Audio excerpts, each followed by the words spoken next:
Hello, sports fans. It is Monday, January the 14th, the year 2013, and as usual, a lot to get to in the sports world, so let's get it going right now. We have 4 big NFL games to recap.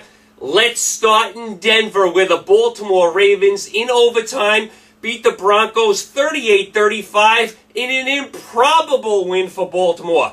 And I know Peyton Manning was bad. He was not great in this game at all. He had 3 turnovers. I know he's 9-11 in the postseason. I know he wasn't great in the cold.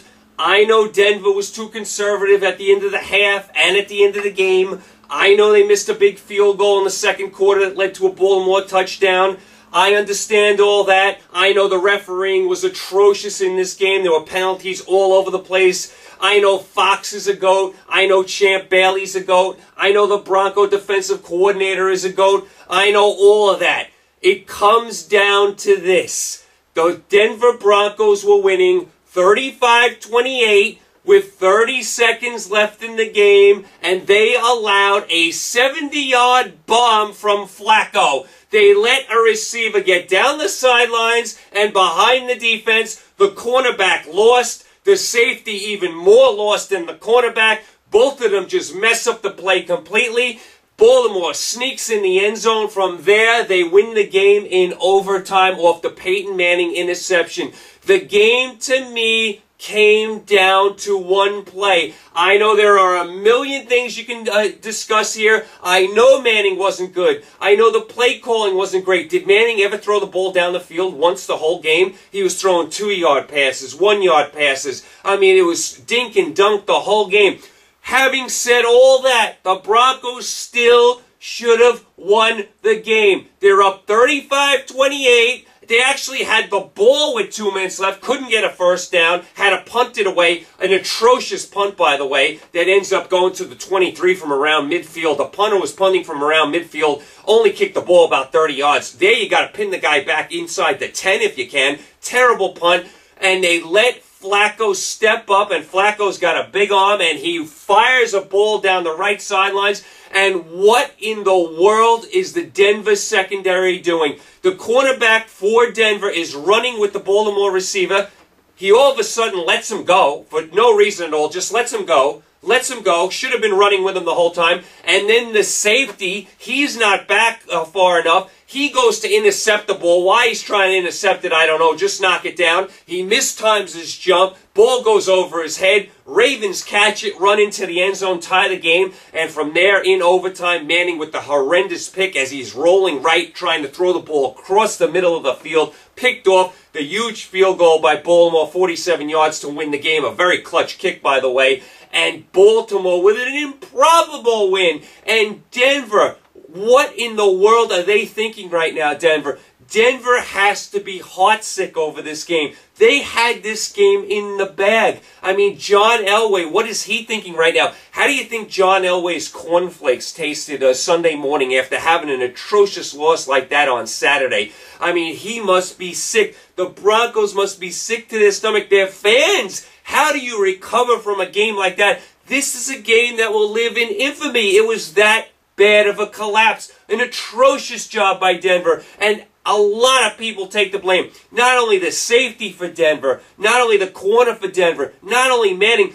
John Fox, what kind of coaching were you doing? How about the defensive coordinator for Denver? What kind of scheme was he running? Oh, Champ Bailey, who's a good corner, got beat time and time again during this game. He was atrocious.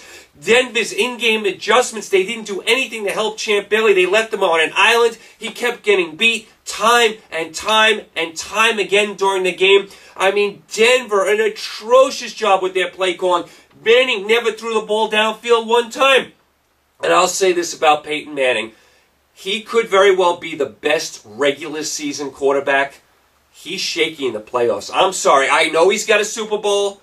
He's a Hall of Famer. We all love him. He's great. We know that. He's 9-11 in the playoffs, and he's had some big teams. Every year, Peyton's Manning teams, 13-3, 12-4 with the Colts, 12-4, 13-3, 14-2, 15-1. I mean, this year, another big record with the Broncos.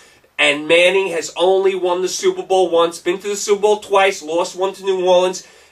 Indianapolis had a lot of bad losses, a lot of them to New England, And here again, Manning comes up small. And also, Peyton Manning in college did this too. He never beat Florida. Had 4 chances to beat Florida, came up small in all 4 games.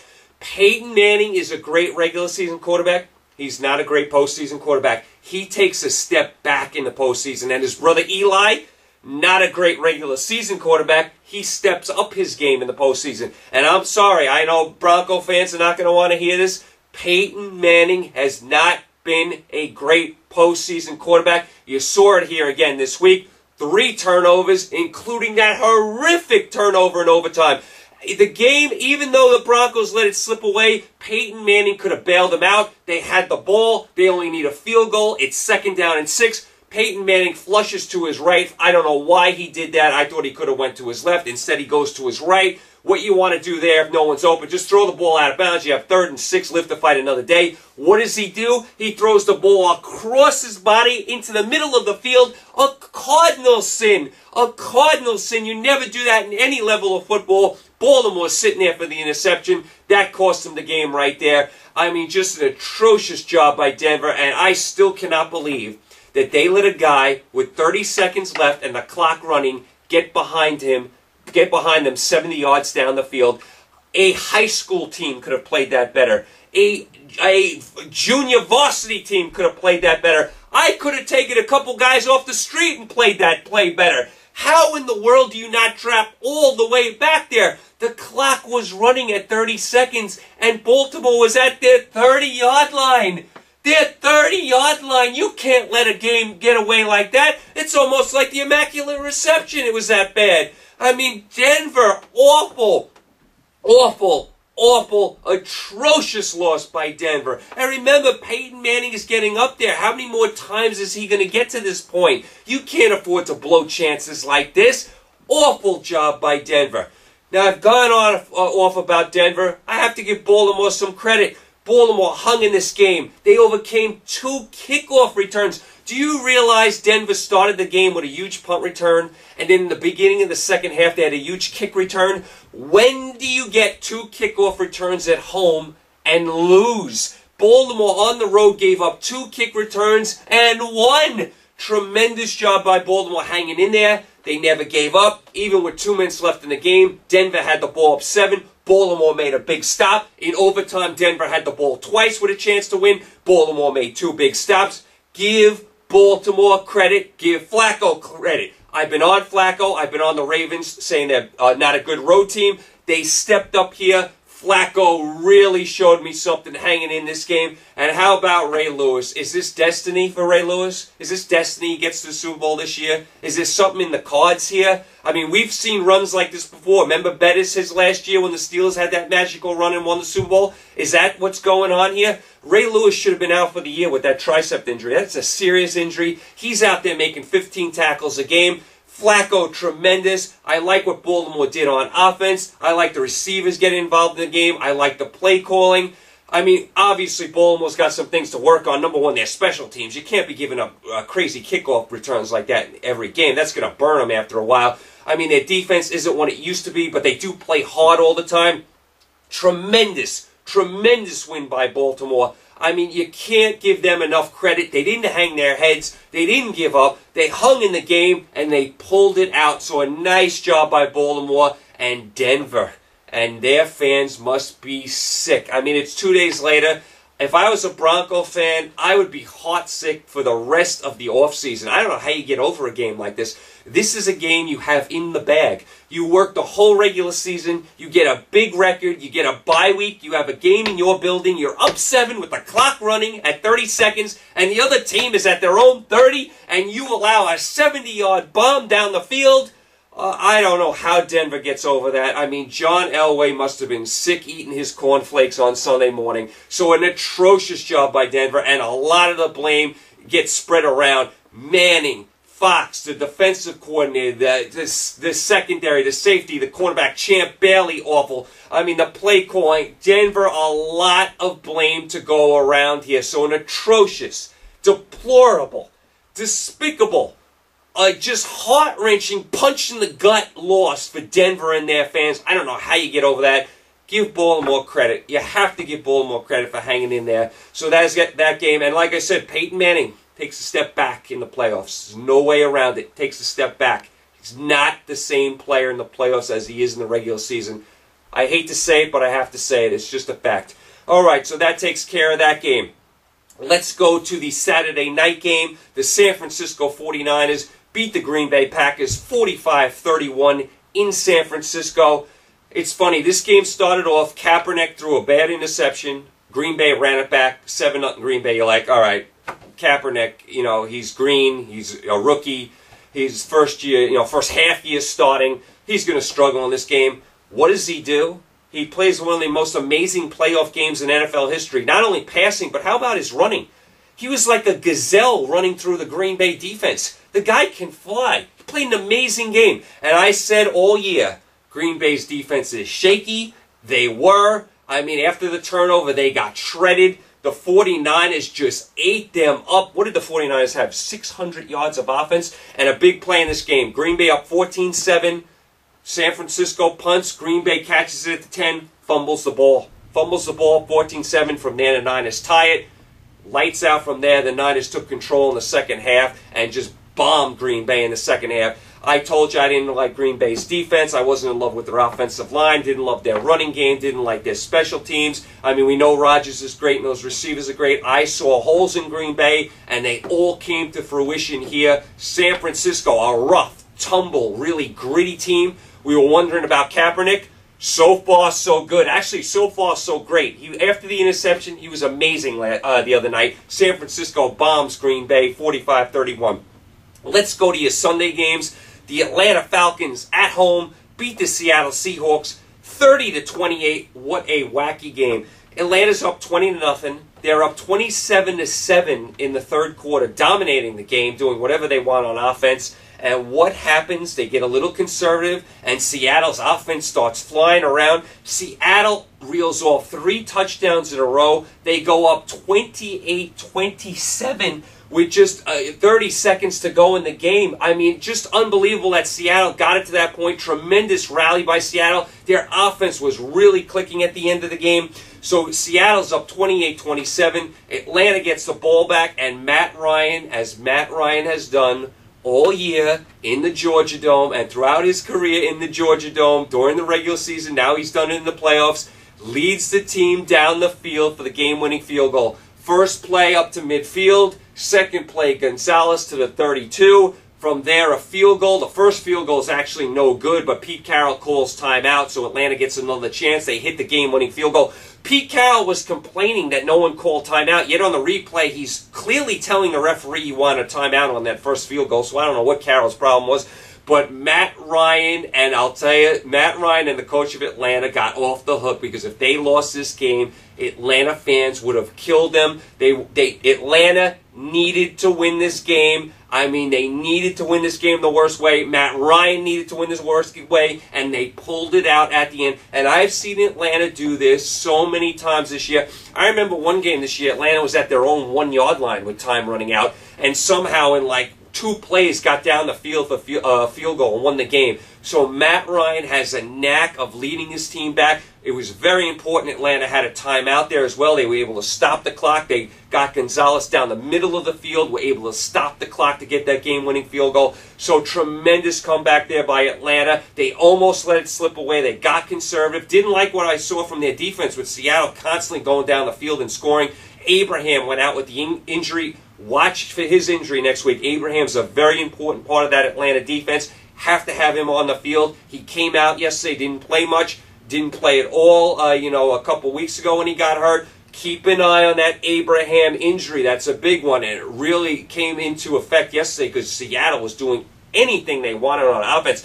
And I'll tell you what, going to the Seattle side, Seattle's really, really nice team. They set some building blocks this year. I like the quarterback. I love the defense. Seattle blew too many chances in that first half. At the end of the half, they should have had at least 3. They couldn't get the snap off. They got no points there. Then on another play in the second quarter, they had a 4th and 1 deep in Atlanta territory. They could have kicked the field goal. They went for it there. They didn't get it. Seattle left a lot of points on the board in the first half. That could have came back to bite them. And Seattle, they got to be kicking themselves too.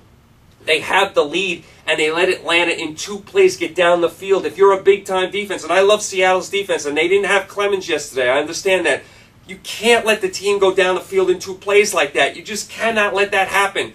But nice job by Atlanta pulling this game out. Seattle, like I said, they're going to be very good for years to come. Atlanta needed this win. The coach needed it. Matt Ryan needed it, and they pulled it out. So give them credit for pulling out. Nice comeback by Seattle. I like what I see from them in the future. Atlanta, nice comeback. They almost let this slip away. All right, and so that is the 3 games we covered so far. I mean, and as far as the other game, we had New England beating Houston 41-28 in New England. This was a funny game. Houston went down, had the big kickoff return, which was a huge weapon for him in this game. Houston had a bunch of kick returns from Manning yesterday. They get the big kick return to start the game. They don't get into the end zone. They kick a field goal. From there, New England dominates. They go up 17-3. At the end of the half, New England gets sloppy. They let Houston get 10 quick points at 17-13. Then New England just dominates the opening of the second half. They're up 38-13. They get sloppy again. They let Houston get to 38-28 before winning 41-28. New England, too much offense in this game. Houston couldn't stop them at all. New England did get sloppy in a couple spots. Houston kept fighting. They kept trying. They played a lot better than they did a few weeks ago when they got bombed by New England 42-14. But this was New England's game. I never thought New England was in jeopardy of losing this game.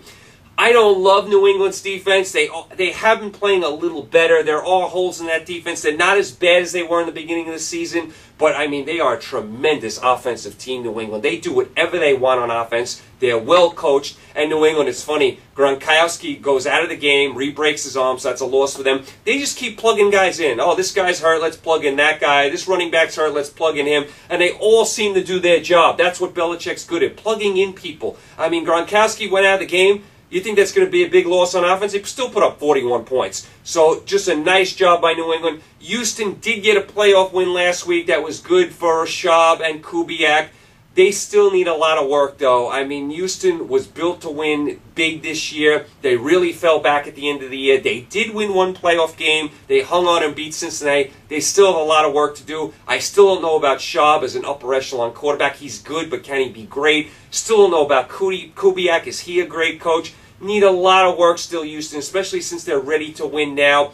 This is about New England, though. New England doing it again in another AFC championship game. I mean, year after year after year, Belichick and Brady get it done. So we have next week Baltimore at New England. New England a 9.5-point favorite. San Francisco at Atlanta. And San Francisco, because they were so dominant, 3.5-point favorite over Atlanta in Atlanta. You very rarely see that, the road team favored by that much in the championship game. So it should be a nice week of football this week coming up on Sunday. We'll get to those games on Thursday.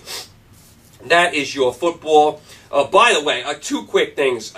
How bad was the announcing yesterday? I mean, Brian Billick in the Atlanta-Seattle game was totally lost. At the end of the game, when Seattle was down 6, with time running out, Seattle had a 3rd and 5. And Billick said, if Seattle does not get this, they might kick a field goal to go down 3 and try an onside kick. And then if they don't get it, they have 3 timeouts left. Billick, are you in the booth? Billick, they're down 6 points. Even if they didn't get it on 3rd and 5, they're going to go for it on 4th and 5. They're not going to kick a field goal to go down 3 points and then try an onside kick, and then if they don't get it, use their timeouts down 3. Billick, are you in the booth? What are you doing? Are you watching the game? Are you at the snack bar? Are you even paying attention? I was floored when Billick said that. I said, I can't believe he just said that. I mean, the other announcer didn't even know what to say. So Billick, terrible job on the broadcast. And how about Phil Simms at the end of the New England game? New England's up 13 points. Houston's driving at the end of the game. Phil Simms goes, Houston can take a field goal here. And if they take a field goal, they're only down 7. They're only down 7. Phil, they're down 13. 13 minus 3, they're down 10. And Jim Nantz is like, and Jim Nantz and Phil Simms get along. Jim Nantz is like, well, I don't think a field goal is going to do him too much good here, Phil, down 13. Are these guys watching the game? They're getting paid a ton of money. They played the game or coached the game. They are lost. You can get a 6th grader that could give you a better broadcast than this. How does Brian Billick, when Seattle is down 6 points with time running out, and a 3rd and 5, possibly a 4th and 5, say they could kick a field goal here and then go for an onside kick and use their timeouts if they don't get it. Billick, are you crazy? And Phil Simms, are you paying attention? New England just kicked a field goal to go up 13. To go up 13, you're saying kick a field goal and make it 7? No, that would make it 10, Phil. Phil Simms and Billick, terrible. And I don't mind them. I usually like Phil Simms, an atrocious job at the end of that game. And Billick, awful job. And one more thing. The officiating, especially in that Denver Bronco game, was atrocious. What they do with these officials is they don't take the top crews. They take the top individuals from each crew. That's a mistake. Take the top crews. These guys are used to working with their same crew. You see, when you pluck one guy in with another guy he's never worked with, things get confusing. They're not used to working with these guys. Take the top crews, not just the top guy.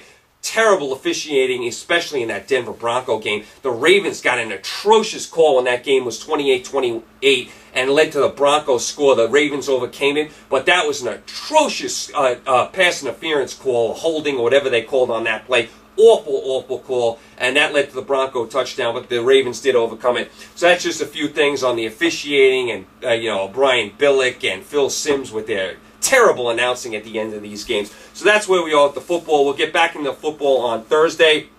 Real quick in the NBA, since I left you, a couple scores of note. On Thursday, Indiana beat the Knicks. There was no Melo in that game. Dallas beat Sacramento. Portland beat Miami.